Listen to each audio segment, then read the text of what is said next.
Bonjour, nous sommes à Lima à l'occasion de la 20e conférence des parties sous couvert de la Convention 4 des Nations Unies sur le changement climatique. Je suis avec Nejib Osman de l'Agence nationale de la maîtrise de l'énergie de Tunisie et Imed Fadel le point de contact national pour les questions de changement climatique tunisien. Et je voudrais vous demander à tous les deux votre vision par rapport à cette conférence des parties pour la Tunisie et aussi votre vision par rapport à ce que vous attendriez de cet accord à mettre en place d'ici à 2015 et officiellement pour une approbation de toutes les parties à Paris. Cette conférence va préparer l'accord universel attendu à Paris et je crois que finalement c'est cette conférence qui va déterminer entre autres le succès ou la mise en œuvre de l'accord prévu à Paris.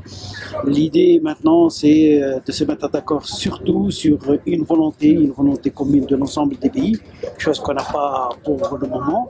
L'idée c'est de savoir comment on peut impliquer l'ensemble des pays dans un accord pareil et comment on peut en même temps avoir un consensus sur pas mal d'enjeux qui sont pour le moment on va dire qu'il ne s'agit pas d'un acquis, mais plutôt une discussion assez difficile et sur laquelle on n'arrive pas à trouver vraiment une sortie honorable.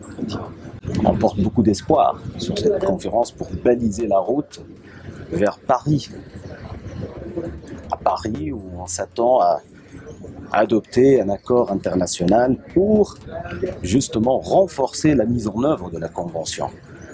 C'est ça la question primordiale. Comment renforcer la mise en œuvre de la Convention sur les changements climatiques afin d'atteindre ce noble objectif qui est de limiter le réchauffement climatique à moins de 2 degrés Celsius ou, si c'est possible, à moins de 1,5 degré Celsius à la fin de ce siècle par rapport à l'ère pré-industrielle.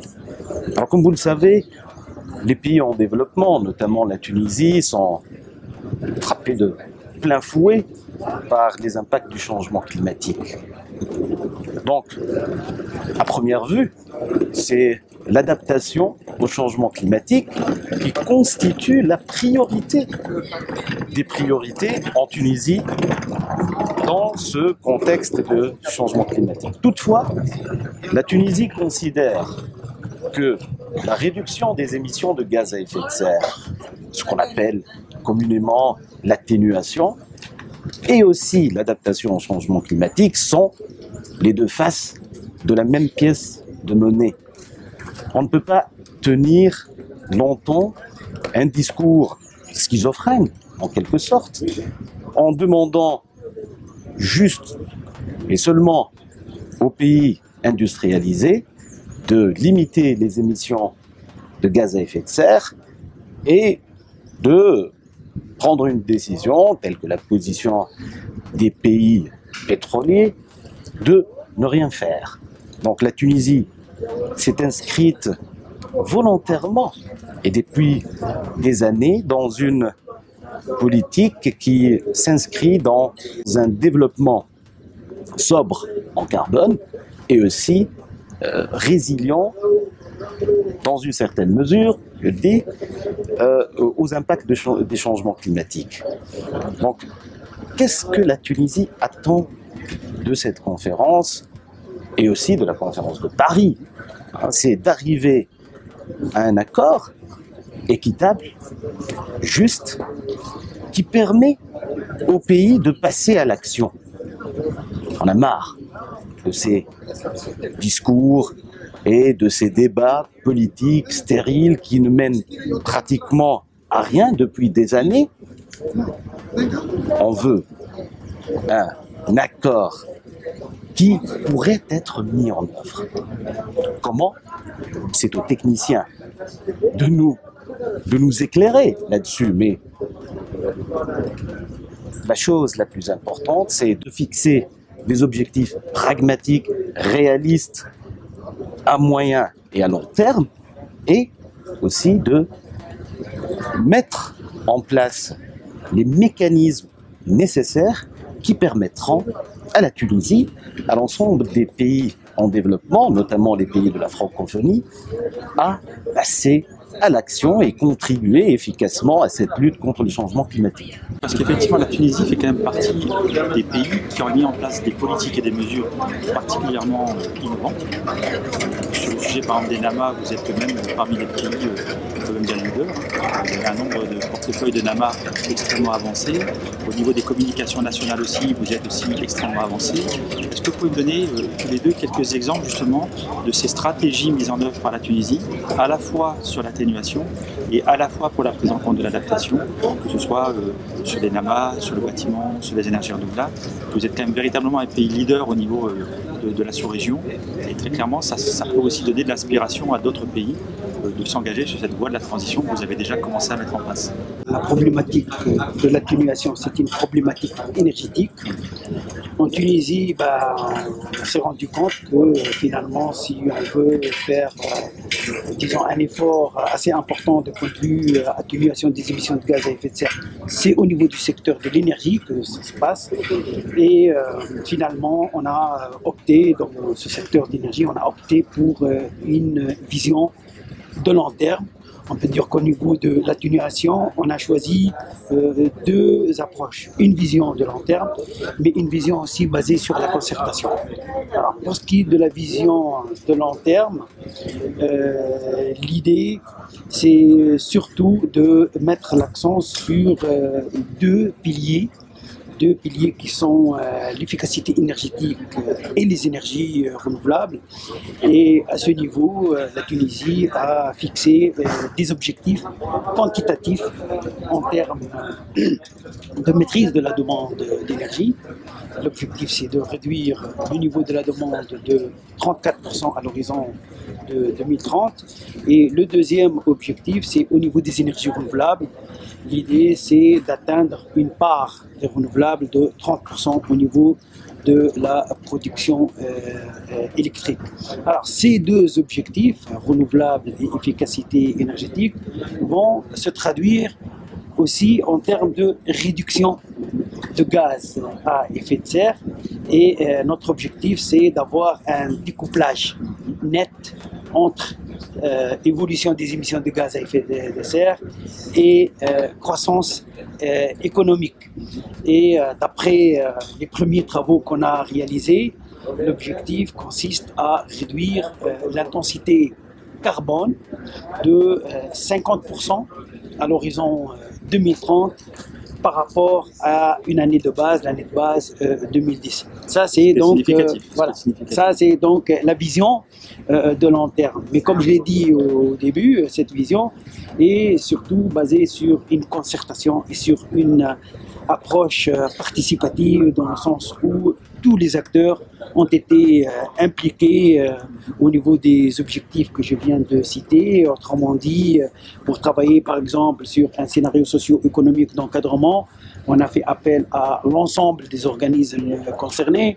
Pour travailler sur des scénarios énergétiques, de la même manière aussi, on a impliqué tous les acteurs. Et je crois que c'est la nouvelle approche maintenant au niveau de la Tunisie. Comment voir sur le long terme et comment impliquer l'ensemble des acteurs. Par exemple, de l'expérience NAMA et de cette stratégie de comment pourriez-vous, la Tunisie, mieux bénéficier peut-être de ces nouvelles opportunités qui sont quand même assez contraignantes, rappelons-le pour les personnes qui nous écoutent, puisqu'elles vont demander des méthodologies robustes, basées sur des capacités à témoigner de la réalité de la performance, et enfin sur des indicateurs. Et là, je crois que la Tunisie a quand même un bouquet d'expériences qui est quand même assez novateur. Et donc là, quelle est votre vision, par exemple, de ces nouveaux mécanismes et de comment vous imaginez pouvoir les mobiliser pour le développement de la Tunisie?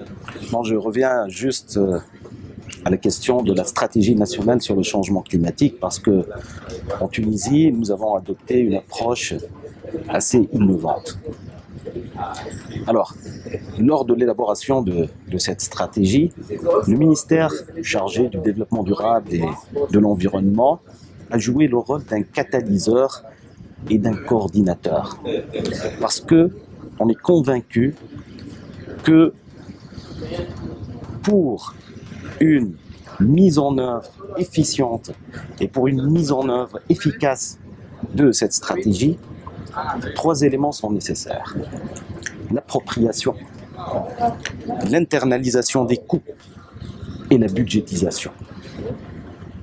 Donc c'est l'appropriation totale par les secteurs concernés. Il ne s'agit pas de réfléchir pour les secteurs, de réfléchir pour les porteurs de projets, mais de les inciter à réfléchir et à s'approprier la question. On passe tout d'abord par la question de l'appropriation, et puis la budgétisation et la recherche des financements pour tout ce qui est additionnel. Parce qu'on ne va pas vous financer tout. Les mécanismes de financement qui sont créés dans le cadre de la convention ou du protocole ou prévus, notamment les mécanismes basés sur le marché, ne vont pas tout financer. Ils vont financer les coûts additionnels. Donc, du moment que l'appropriation a été faite, c'est facile de se positionner par rapport à ces mécanismes de financement. Bien sûr, on accorde une importance assez capitale de certains mécanismes, notamment le Fonds vert pour le climat, qui va devenir pratiquement le mécanisme financier de la Convention. On s'est bien préparé à se positionner par rapport à ce fonds-là, mais l'étape à venir demande une concertation élargie avec l'ensemble des partenaires pour justement établir notre portefeuille de programmes, de plans et autres projets à soumettre à ces mécanismes financiers et particulièrement le Fonds vert pour le climat. Peut-être une question maintenant, parce qu'on est sur la francophonie, parce qu'on se trouve à Lima, on l'a dit, dans un cadre qui pratique d'une manière générale plutôt l'anglais, dans le cadre des négociations, même si dès lors qu'on est en plénière, l'essentiel se fait en traduction, mais quelque part, il y a cette question de la langue qui reste toujours très préoccupante dans le cadre des négociations. Évidemment, pas pour vous, parce que vous êtes négociateur et des partenaires historiques, mais néanmoins, beaucoup de gens ici ont quelques difficultés parfois avec l'anglais. Qu'est-ce que vous pensez de cette question de la langue et de l'apport que peut avoir la francophonie, qui est très présente dans le cadre des négociations? Quel peut être l'apport de cette francophonie pour soutenir finalement la communauté francophone qui, je le rappelle, comporte quand même pas loin de 80 pays, dont à peu près la plus grosse majorité se trouve dans des pays en développement, voire même une grosse partie malheureusement dans les pays les moins avancés. Quel peut être l'apport d'après vous et quel est déjà l'apport de la francophonie dans ce cadre international en termes d'accompagnement des pays francophones? Alors, peut-être avant de répondre à cette question de francophonie, vous avez posé toute la question sur le choix des NAMA, comment la Tunisie se positionne. Juste pour vous rappeler que finalement, le choix, comment on a choisi les NAMA en Tunisie, ce choix a été fait sur la base de certains critères. Le premier, bien sûr, c'est le potentiel d'atténuation des émissions de gaz à effet de serre. Le second, c'est comment mettre en place surtout un système MRV, de façon qu'on puisse aussi exploiter tout ce qui est financement. Comme vous le savez, sans MRV, il n'y a pas de financement. Mais le troisième critère, et c'est peut-être le critère le plus important, le choix des NAMA s'est fait sur la base de la contribution au développement durable. Et ça, c'est un élément très très important. En Tunisie, on a choisi de travailler pour le moment sur trois NAMA, le plan solaire tunisien, le bâtiment et le ciment. L'idée, pourquoi on a choisi ces trois NAMA, ont une contribution très importante au niveau de l'ensemble des dimensions de développement durable, c'est-à-dire dimension énergétique, économique, environnementale, enfin toutes les dimensions. Et je reviens surtout sur l'aspect énergétique. Comme vous le savez, en Tunisie, on a une situation relativement difficile. Et l'idée de choisir Cedinama, c'est surtout pour choisir des actions qui permettent de surtout réduire le déficit énergétique tunisien, mais surtout réduire la vulnérabilité de l'économie tunisienne face à l'augmentation de prix. L'idée, c'est de voir comment on peut réduire le déficit commercial à travers la réduction de la facture énergétique et surtout réduire les subventions énergétiques parce que les subventions énergétiques représentent un fardeau pour le budget de l'État tunisien. Maintenant, je reviens à votre question concernant la francophonie. Je crois que, à mon avis, il ne faut pas se poser le problème de la langue. Par contre, comment exploiter cet espace au niveau des échanges? Il y a moyen, je crois, de travailler au niveau de l'ensemble des pays avec, disons, une relation sud-sud. Je crois qu'il y a moyen d'exploiter un peu les expériences de certains pays. Il y a des pays qui ont fait pas mal de choses et qui peuvent accompagner d'autres pays, ne serait-ce qu'au niveau de l'émergence des deux concepts, l'ENAMA et la NDC. Je crois qu'il ne faut pas refaire la même expérience que le MDP, passer le temps à se dire comment on va faire, on a un problème de langue, pourquoi les autres pays et nous profitent et nous on ne profite pas. Quoique au niveau de l'ENAMA et de la NDC, il est temps aussi de passer à une vitesse supérieure. L'idée, c'est de profiter de l'expérience des pays qui ont déjà une avance. Et à ce niveau-là, je crois qu'il y a beaucoup de choses à faire au niveau des pays francophones et essayons d'oublier la langue, parce que ce n'est pas un problème. Bon, justement, pour revenir à la francophonie, moi je pense que l'originalité de ce groupe, le groupe francophone, si on peut dire, c'est qu'il comprend des pays développés et aussi des pays en développement. C'est assez original. À ma connaissance, il n'y a pas un groupe qui a cette diversité. Richesse. Voilà, cette richesse. Donc, et il faut tirer profit de cette richesse-là. Tirer profit que ce soit des pays qualifiés d'industrialisés ou développés, qui font partie de la francophonie, mais aussi, justement, comme l'a dit Nejib, aussi du partenariat sud-sud. Et aussi, peut-être, le partenariat triangulaire. Sud, nord, sud. Donc, c'est un espace qui ouvre beaucoup de potentialités et il suffit de les saisir. C'est clair. Alors, peut-être juste pour rappeler, puisque vous les connaissez bien, c'est vrai que la francophonie contribue bien évidemment aux négociations en produisant des documents d'accompagnement. On connaît tous le guide de négociation, le résumé pour les décideurs, la note de décryptage, les ateliers de concertation. D'ailleurs, ce midi, il va y avoir encore une concertation ministérielle, toujours dans l'esprit évidemment de ce que vous venez de dire, qui est très clairement la vision de la francophonie, cette approche un peu triangulaire, j'ai envie de dire, parce que nos collègues du Maroc, la ministre de l'Environnement hier du Maroc, disait exactement le même mot, donc c'est pour ça que je le relève d'autant plus avec sourire, cette approche sud-sud, sud-nord, nord-sud, pour finalement mélanger et mutualiser les compétences. Mais quel pourrait être peut-être l'apport aussi de cette francophonie, puisque dans le sens où les 2 prochaines COP, ce qui n'est quand même pas anodin, vont être organisées dans des pays francophones, parce que la prochaine, vous le savez, on en a parlé tout à l'heure, va se tenir à Paris. Donc très clairement, c'est la COP tournant de ce futur accord qu'on appelle tous de nos voeux et qu'on attend et pour lequel on travaille tous depuis un certain nombre d'années.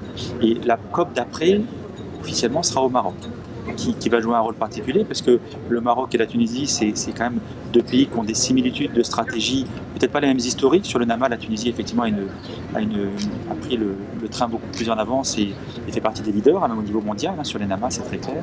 Mais par exemple, comment vous voyez quel peut être le rôle de cette francophonie, toujours en pensant à nos pays, nos amis et pays en développement, et en particulier les pays les moins avancés, quel peut être le leadership que pourrait prendre cette francophonie dans le cadre de cette prochaine étape internationale qui va concourir à mettre en œuvre finalement notre futur collectif? Ouais. Moi, je crois qu'on a la chance d'organiser la prochaine conférence des partis dans un pays francophone, notamment en France, et peut-être d'ici la tenue de cette conférence à Paris, essayer de multiplier les rencontres au niveau des pays francophones pour travailler sur du sujet concret. Comme là, les communications nationales, par exemple. Comme Voilà. l'inventaire national Voilà, des émissions de voilà, gaz à effet de serre, qui reste un pilier important du rapport BNA, de la communication nationale. Travailler sur les objectifs d'atténuation, comment fixer un objectif d'atténuation, comment choisir un scénario de référence, qu'est-ce que ça veut dire un objectif d'atténuation. Ce sont des sujets clés sur lesquels, à mon avis, il y a moyen d'échanger. Comment préparer l'INDC aussi, c'est un nouveau concept. Et comme l'a dit Rina tout à l'heure, on a la chance d'avoir deux groupes de pays, les pays du Nord et les pays du Sud, et on retrouve l'expertise à la fois au niveau des pays du Nord et au niveau des pays du Sud. Et je crois que cet espace pourrait être exploité pour échanger les expériences et avancer sur des choses concrètes. Par la suite, bien sûr, il va y avoir la conférence du Maroc, une fois qu'on a l'accord de Paris, et c'est une nouvelle chance pour voir comment on peut mettre en œuvre le nouveau accord de Paris, et ça sera une occasion pour renforcer une véritable coopération entre pays francophones. Tout à fait. Oui, justement, c'est comme l'a dit Nejib, augmenter la fréquence de nos rencontres, établir des concertations techniques sur des questions clés. Tout à fait technique aussi. Et d'ici Paris, et entre Paris et Marrakech, et peut-être, et pourquoi pas, faire des propositions aussi sur les sujets les plus importants et les questions les plus cruciales au niveau des négociations, parce que la majorité du moins des pays du Sud qui font partie de la francophonie ont les mêmes soucis. Donc la francophonie peut offrir un espace où ils peuvent formuler leurs propositions et être plus actifs et plus dynamiques, moins timides dans les négociations justement qui sont tenues pratiquement en anglais. Écoutez, je vous remercie beaucoup pour ce temps d'échange, que ce soit pour nos amis francophones qui vont nous écouter, ou aussi parce que vous nous avez témoigné du dynamisme et de cette vision tunisienne qui est inscrite dans la durée. Et pour la connaître depuis quelques années, effectivement, vous avez déjà pris à bras le corps cette question énergétique, que ce soit sur des questions de transition bâtiment, territoriale, ou même d'acteurs participatifs. Et puis aussi au niveau politique, avec toute cette approche sur ces nouveaux outils, cette vision aussi d'une francophonie en mouvement qui pourrait permettre finalement de mutualiser les moyens, alors que le calendrier va être très rapproché. Et effectivement, on a un grand besoin de concertation technique pour que tout le monde puisse finalement être dans le train au même moment et arriver à la même gare tous ensemble. Je vous remercie beaucoup et je vous souhaite une bonne fin de journée.